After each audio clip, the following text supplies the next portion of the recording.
Поетите, писателите и уметниците даруваат хуманост за корисниците во Заводот Бања Банско.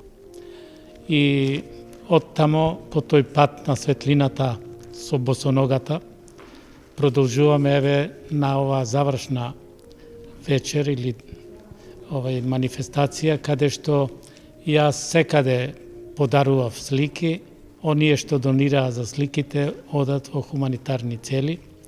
Така тоа го направив на плоштадот кај Мајка Тереза на улица Македонија. Така тоа го правев сликајќи ги цветињата на мирот и хуманоста во Прилеп, подарувајќи им на оние што донираа своји средства за помош на овие на заводот, на корисниците на децата од заводот. Така тоа го правев во Охрид, во Домот на културата, како и во Свети Наум.